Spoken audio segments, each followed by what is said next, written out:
مسجد قباء. مسجد قباء جو ہے وہ یوں سمجھ لیجئے کہ مسجد نبوی سے بھی پہلے کی مسجد ایک لحاظ سے، اور قرآن شریف میں اللہ تعالیٰ نے اس کی بہت تعریف فرمائی ہے کہ لا تقم فی ابدا. وہ تو مسجد زرار کے بارے میں، اور آگے مسجد قباء کے بارے میں کہ لمسجد اسس علی التقوی من اول یوم احق ان تقوم فیہ رجال یحبون ان یتطہروا واللہ یحب المطہرین.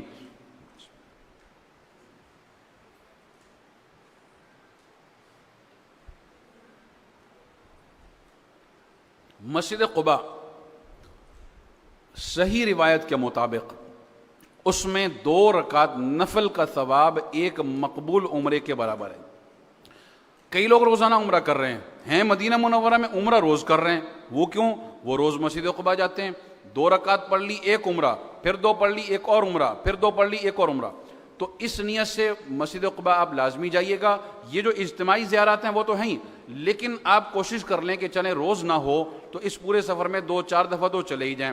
کئی لوگوں کو معمول ہوتا ہے فجر پڑھ لی مسجد نبوی میں، پیدل کھجور مارکیٹ کی طرف سے پیدل رستہ جا رہا ہے، پونا گھنٹہ لگتا ہے. صبح سویرے وہ چلے جاتے ہیں اور وہاں جا کر وہ 2 رکعت اشراق بھی پڑھتے ہیں اور اس کے علاوہ بھی چاشت پڑھ کے آتے ہیں. تو یہ مسجد قباء. اس کے بعد مسجد قبلتین، یہ جو اجتماعی زیارات ہوتی ہیں اس میں وہاں لے کر جاتے ہیں. مسجد قبلتین جہاں 2 رکعت بیت المقدس کی طرف اور 2 رکعت پڑھی گئی تھی دوبارہ بیت اللہ کی طرف، چونکہ تحویل قبلہ بیچ میں 17 مہینے بیت المقدس اور پھر دوبارہ، چونکہ نبی کریم صلی اللہ علیہ وسلم کی خواہش تھی ظاہر ہے کہ بیت اللہ کی طرف ہی دوبارہ قبلہ ہو جائے. قد نرى تقلب وجهك في السماء فلنولينك قبلة ترضاها. دوسرے پارے میں ہے اللہ تعالیٰ فرما رہے ہیں آسمان میں نظر اٹھا کر دیکھتے تھے کب وحی آئے گی، کب اللہ کا حکم آئے گا کہ دوبارہ بیت اللہ کی طرف رخ کر لو. اللہ فرماتے ہیں ہمیں پتہ ہے اور چلیں. فَلَنُوَلِّيَنَّكَ قِبْلَةً تَرْضَاهَا فَوَلِّ وَجْهَكَ شَطْرَ الْمَسْجِدِ الْحَرَامِ. اب اللہ کا حکم آ گیا کہ دوبارہ مسجد حرام کی طرف، بیت اللہ کی طرف دوبارہ رخ کر لیجئے. ایک صحابی خبر لے کر آئے تھے، لوگ نماز پڑھ رہے تھے فرض ظہر یا عصر، اور 2 رکعت ہو چکی تھی بیت المقدس کی طرف، اور انہوں نے خبر دوبارہ آ کر دی چونکہ اس وقت ابھی حکم آیا تھا، ان کو پہنچا اب تھا کہ بھئی دیکھیے دوبارہ بیت اللہ کی طرف اللہ کا حکم آ گیا ہے. تو 2 رکعت اس طرف پڑھی گئی، اس کا نام ہو گیا مسجد قبلتین. پھر مسجد جمعہ اور مسجد غمامہ وغیرہ اس طرح کی بہت سی وہ ہیں جو اجتماعی زیارات میں تو نہیں لے کر جاتے ہیں، لیکن آپ اس کے لیے مشورہ یہ ہوتا ہے کہ آپ یہ دیگر زیارات اور بھی مطالعہ کر لیں آپ کتابوں وغیرہ کا. بیر عثمان ہے، مزر عثمان ہے، اور بھی مسجد درہ ہے، بہت سی جگہیں ہیں. تو آپ گاڑی والے کو بولیں بھئی 12 ریال کے بجائے 15 کے بجائے 20 دے دیں گے، فی بندہ 25 دے دیں گے، لیکن ہمیں یہ ساری باقی جگہ بھی دکھا دو. اگرچہ مسجد جمعہ وغیرہ اکثر بند ہوتی ہے لیکن چلیں باہر سے آپ دیکھ سکتے ہیں. 7 مساجد 7 مساجد. اب وہاں پر ایک بڑی مسجد بنا دی ہے، اس کا نام رکھ دیا مسجد کبیر. اور اس کا پس منظر یہ تھا کہ غزوہ خندق، جس میں حضرت سلمان فارسی رضی اللہ تعالیٰ عنہ کے مشورے کے مطابق بہت سخت، چونکہ وہ غزوہ تھا، تمام قبائل ایک طرف اور صحابہ کرام ایک طرف، تو خندق کھودی گئی تھی تمام اہم رستوں کی طرف. کئی دن لگے تھے اس میں، اور اتنا مشکل مرحلہ آ گیا تھا کہ کھانے کو بسا اوقات کچھ نہیں تھا. تو خود نبی کریم صلی اللہ علیہ وسلم اپنے ہاتھوں سے بھی خندق کھود رہے تھے. 4 نمازیں قضا ہو گئی تھی، پھر ان 4 نمازوں کو قضا بھی کیا گیا تھا. تو آپ نے ڈیوٹی لگا دی تھی کہ اب بھئی اجتماعی جماعت نہیں ہو رہی ہے، بلکہ اس جگہ پر یہ صحابی جماعت کرا دیں، اس جگہ پر. تو قریب میں 7 مسجدیں انہی صحابہ کرام کے نام سے بن گئی تھیں.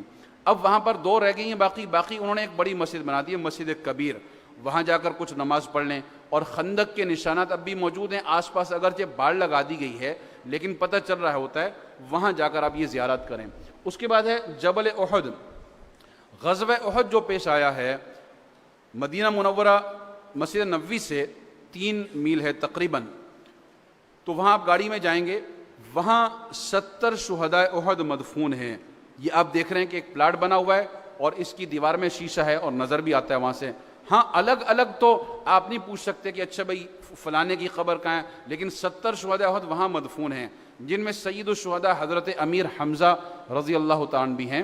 احد پہاڑ کا ایک بہت بڑا سلسلہ ہے، وہ قریب ہے، وہاں سے نظر تو آ رہا ہے، لیکن عین وہ جگہ جہاں ان کو دفن کیا گیا وہ تو ہے، لیکن عین جبل احد تھوڑا سا آگے ہے۔ بہرحال اس جگہ پر آپ جا کر جنت البقیع کی طرح جتنا ہو سکتا ہے پڑھ کر، اب تو انہوں نے وہاں قریب میں پہاڑ پر ایک مسجد بھی بنا دی ہے، تو چلیں وہاں آپ ایصال ثواب جتنا پڑھ کے کر سکتے ہیں وہ بھی کر لیں، اور قریب میں پہاڑ کے اوپر جو مسجد بنا دی ہے وہاں جا کر آپ 2-4 رکعت بھی پڑھ لیں۔